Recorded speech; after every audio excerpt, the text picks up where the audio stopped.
ఖచ్చితంగా చేయాలనే చిత్తశుద్ధితోనే నిరంతరం ప్రయత్నం చేస్తున్నాము. సాధ్యాసాధ్యాలను అన్నిటిని కూడా పరిగణలోకి తీసుకొని పార్టీ ఆ తర్వాత ప్రభుత్వం నిర్ణయం తీసుకుంటుంది ఏ విధంగా ముందుకు వెళ్ళాలనే దాని మీద.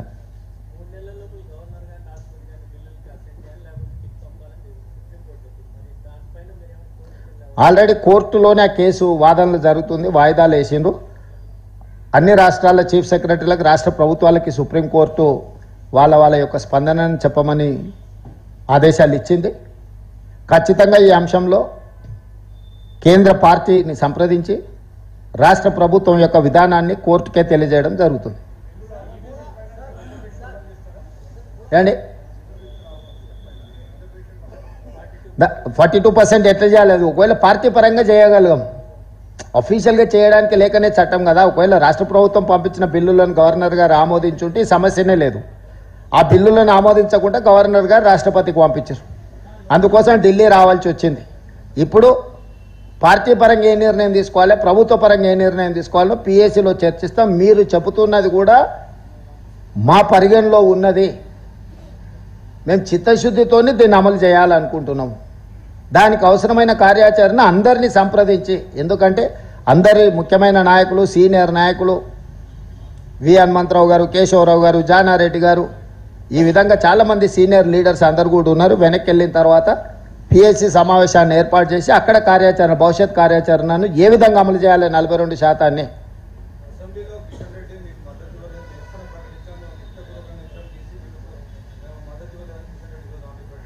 ఆడ అసెంబ్లీలో రికార్డు ఉంటుంది. కిషన్ రెడ్డి కాదు కదా, కిషన్ రెడ్డి గారు ఏమైనా అసెంబ్లీ సెక్రటరీనా? కాదు కదా. అసెంబ్లీలో ఒక కార్యాచరణ ఉందా, అసెంబ్లీ రికార్డులు ఏముందో చూడండి. సో ఇక్కడ తొండి వాదన, వితండవాదంతో మాకు సంబంధం లేదు. ఎక్కడ బీసీ రిజర్వేషన్లలో ముస్లింలకు 10% ఉందో, ఏ బిల్లులు ఉందో, ఎక్కడ మేము ప్రతిపాదించినో కిషన్ రెడ్డి గారిని చూపించమని అర్థం పర్థం లేని వాదనలు కేంద్ర మంత్రిగా ఉండి గల్లీలో ఎవరో లీడర్లు మాట్లాడినట్టు, గల్లీ లీడర్లు మాట్లాడినట్టు చెట్టు కింద లీడర్లాగా ఊకదంపుడు ఉపన్యాసాలు కిషన్ రెడ్డి గారు ఇవ్వడం వారికి భావ్యం కాదు.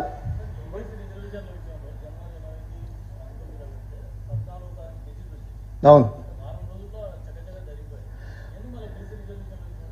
వాళ్ళకు లేదు, చిత్తశుద్ధి లేదు. ఈడబ్ల్యూఎస్ రిజర్వేషన్లో 10 రోజుల్లో మొత్తం అన్ని చట్టం చేసి 10% రిజర్వేషన్లు ఇచ్చిన బీజేపీకి, రైతు వ్యతిరేక నల్ల చట్టాలు ఒకటే రోజులో ఆమోదింపజేసుకున్న బీజేపీకి ఓబీసీ రిజర్వేషన్లు ఇవ్వాలన్న ఆలోచనే లేదు. పోనీ మీకేందైనా ఆలోచన ఉంటే చట్టం చేయండి, పార్లమెంట్లో మీరే చేయండి. 42% ముస్లింలకు మైనస్ చేసి ఓబీసీలకు రిజర్వేషన్లు ఇస్తామని మోడీ గారికి చెప్పి మీరే బిల్లు పెట్టండి, పార్లమెంట్ జరుగుతుంది కదా. మీరు చెప్తున్న దాంట్లో చిత్తశుద్ధి ఉంటే కేంద్ర ప్రభుత్వం బిల్లు పెట్టి పొద్దున పెడితే సాయంత్రం వరకు లోక్సభలో పాస్ అయితే రాత్రికి 12 వరకు నడితే రాజ్యసభలో 24 గంటలు తిరగకముందే మీరు చెప్తున్న రిజర్వేషన్లు, మీరు చెప్తున్న విధి విధానాలతో మీరే పార్లమెంట్ చట్టం చేయండి. అప్పుడు ఆటోమేటిక్గా అన్ని రాష్ట్రాలు అమలు చేయాల్సిందే కదా.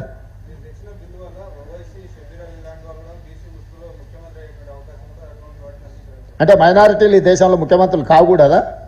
జనరల్ సీట్ ఉన్న మైనారిటీలు ముఖ్యమంత్రులు కావచ్చు. చాలా మందిని కాంగ్రెస్ పార్టీ మైనారిటీలను ముఖ్యమంత్రిని చేసింది, రాష్ట్రపతులను చేసింది. ఏం బాధని మాట్లాడుతుండేనా? అర్థం ఉందా ఏమన్నా? అంటే ఈ దేశంలో మైనారిటీలకు తావు లేదా? ఉండనీయరా? భారత రాజ్యాంగం ఏం చెప్తుంది? ఈ మాత్రం కూడా కేంద్ర మంత్రికి అవగాహన లేదా? అసలు ఏమన్నా అర్థం ఉందా? ఈ దేశంలో ఎంతోమంది మైనారిటీలను కాంగ్రెస్ పార్టీ ముఖ్యమంత్రులను చేసింది వివిధ రాష్ట్రాలకు.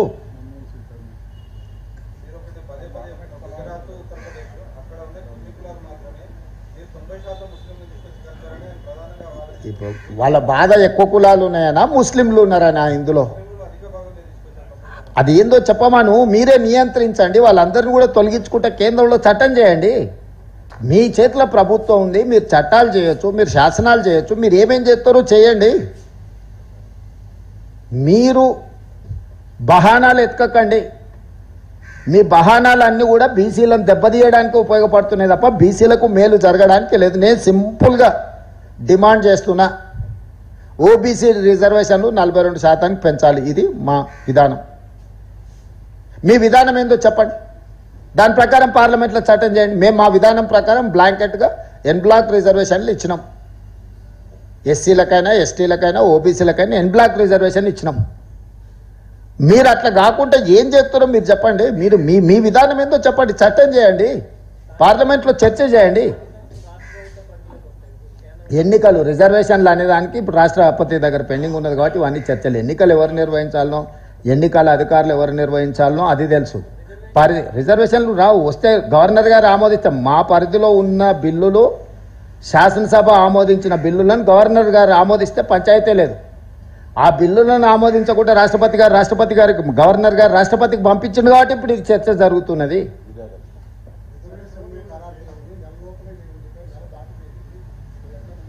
ఇంకా ఇప్పుడు అందుకే ఎట్లా పోవాలనే దాని మీదనే ఢిల్లీకి వచ్చినాం, అన్ని ప్రయత్నాలు చేసినాం.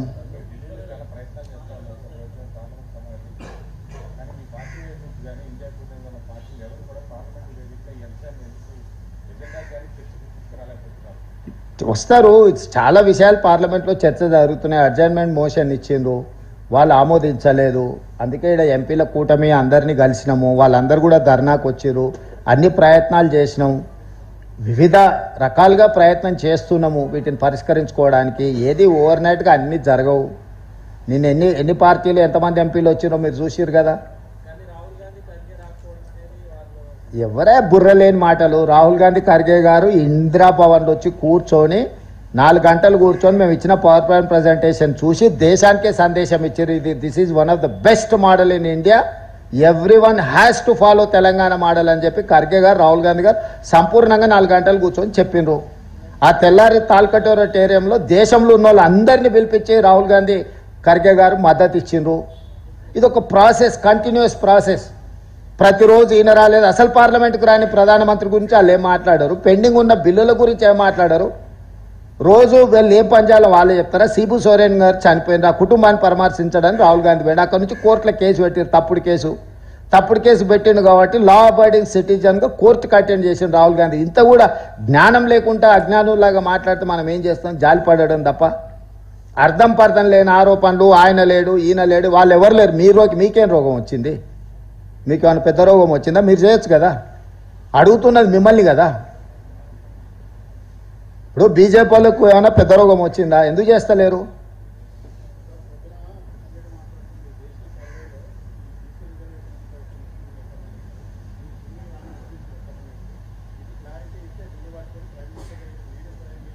అన్ని ఇస్తాం. అఫీషియల్గా మీటింగ్ ఏర్పాటు చేస్తే కిషన్ రెడ్డి గారికి సెక్రటేరియట్లని, chief secretary, planning department special chief secretary, అందరు అధికారులతో అఫీషియల్గా నేను మొత్తం అవగాహన కోసము అఫీషియల్ ఇది పెడతాను సెక్రటేరియట్లో. ఎప్పుడో డేట్ ఫిక్స్ చేయమన్నారు కిషన్ రెడ్డి గారిని. కృష్ణ, అందుకే కిషన్ రెడ్డి గారిని రమ్మంటున్నా. మొత్తం కలిపి చీఫ్ సెక్రటరీ, ప్లానింగ్ డిపార్ట్మెంట్ చూసింది ఇదంతా. వన్ మ్యాన్ కమిషన్ చూసింది ఇదంతా. బీసీ కమిషన్ చూసింది. దీంట్లో వివిధ అందరిని పిలిపించి అఫీషియల్ పవర్ పాయింట్ ప్రజెంటేషన్ ఇస్తారు. అన్అఫీషియల్గా నేను కిషన్